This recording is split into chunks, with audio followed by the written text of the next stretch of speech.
Hi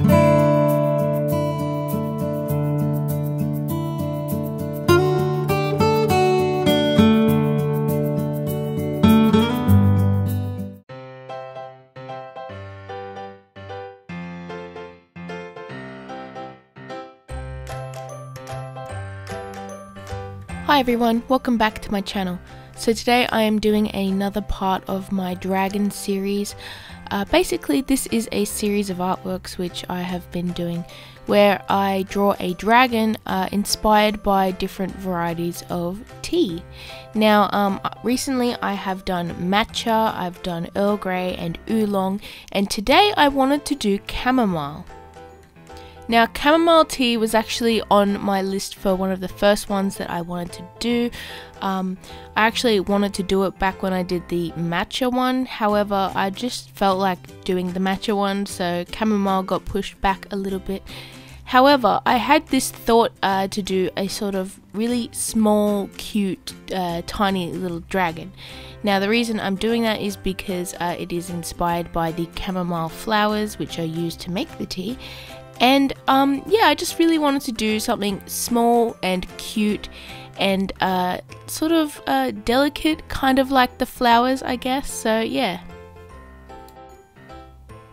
For the body type of this dragon, I was actually taking inspiration from different types of geckos and lizards, especially with the face shape of the dragon here. I wanted that sort of cute, smiley kind of look that some geckos and lizards have. And yeah, I basically just went with that and added like slightly dragon aesthetics to it.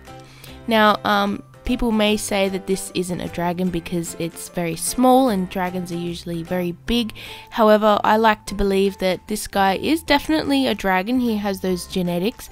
It's just that the way he evolved, basically he ended up really small.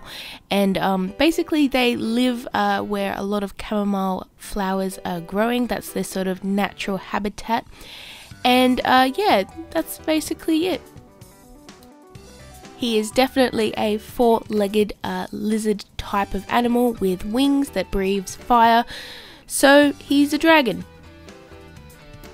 So I started off with a sketch as you saw earlier, and basically I inked just the dragon except its wings with my black multiliners. Now I decided to do this because I wanted the dragon to be the main focal point of this illustration, and I wanted the background to be sort of soft and less intense than the dragon, so that the dragon would stand out more.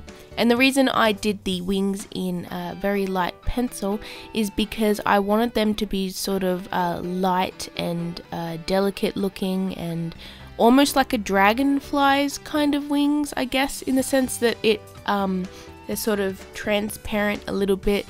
And they, I don't know, they just have a sort of different look than regular dragon's wings. So yeah, that's why I wanted to go with that direction. Now to start off the background, I actually went in with my green marker to draw in the flowers that this dragon is sitting on. Because as I said earlier, this dragon's natural habitat is in bushes with lots of chamomile flowers, which is why it has its name, the chamomile tea dragon. And yeah, I wanted to draw this flowers in a sort of slightly more realistic but not really style, so that's why I definitely didn't want to add line art to those flowers, and because I just prefer some backgrounds to have no line art. To go in with this dragon, I first started with some different yellow colours. I believe cadmium yellow, honey yellow ochre, golden yellow, and a little bit of pale yellow as well for the highlights. Now I decided to go with yellow and white for this dragon because that was the obvious choice, because the chamomile flowers are yellow and white.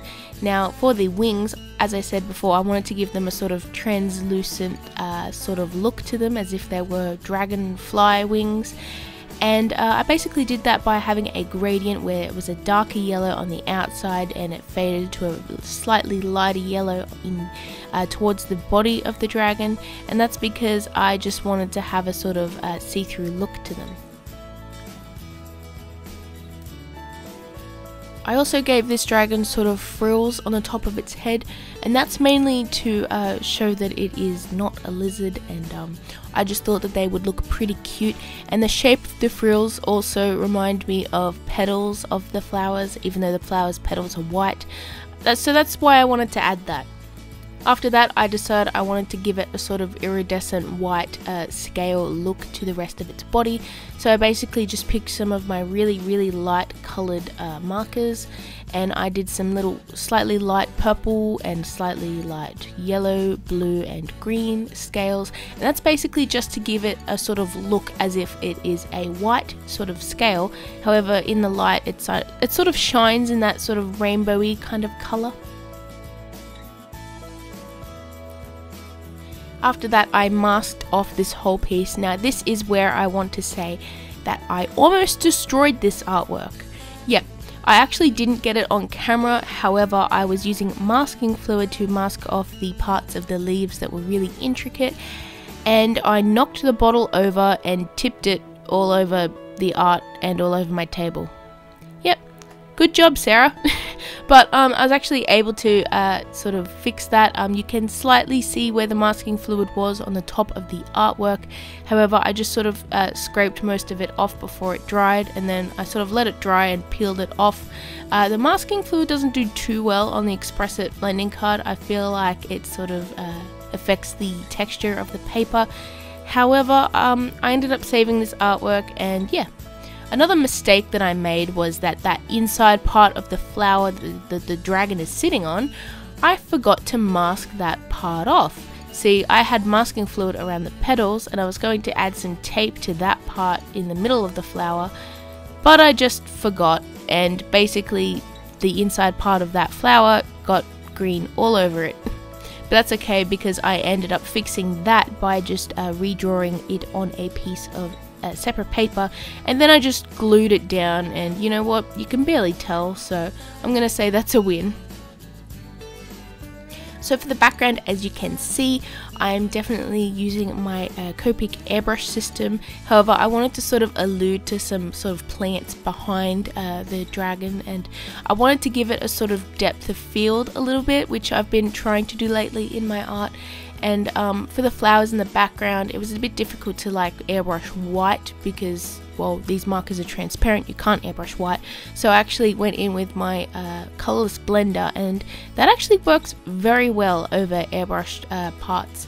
It basically lifts most of the color but gives a sort of softer look, and I was able to sort of draw in blurry kind of flowers in the background of the artwork. After that, I decided to add some white gel pen to the dragon's wings, which I had planned to do, which gives it a sort of more soft, transparent sort of look. Now, people are going to say that dragons can't fly with transparent wings, and I've had those comments before, but I'm just going to say magic, okay? This is a world where dragons exist, so the laws of nature don't always have to work. After that, I added some little clouds with some gouache paint, and we are done. Now this is probably one of my favorite artworks in this series, other than the matcha tea dragon, which is my favorite because it was the first. And yeah, I'm actually quite happy with this little guy. I think he's very cute. The background's nice. I love the colors. He's so vibrant and just adorable, and I reckon that you guys might like it too.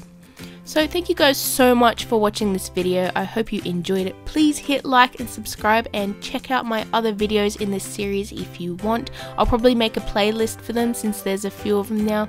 And yeah, I will see you guys in my next video. Bye!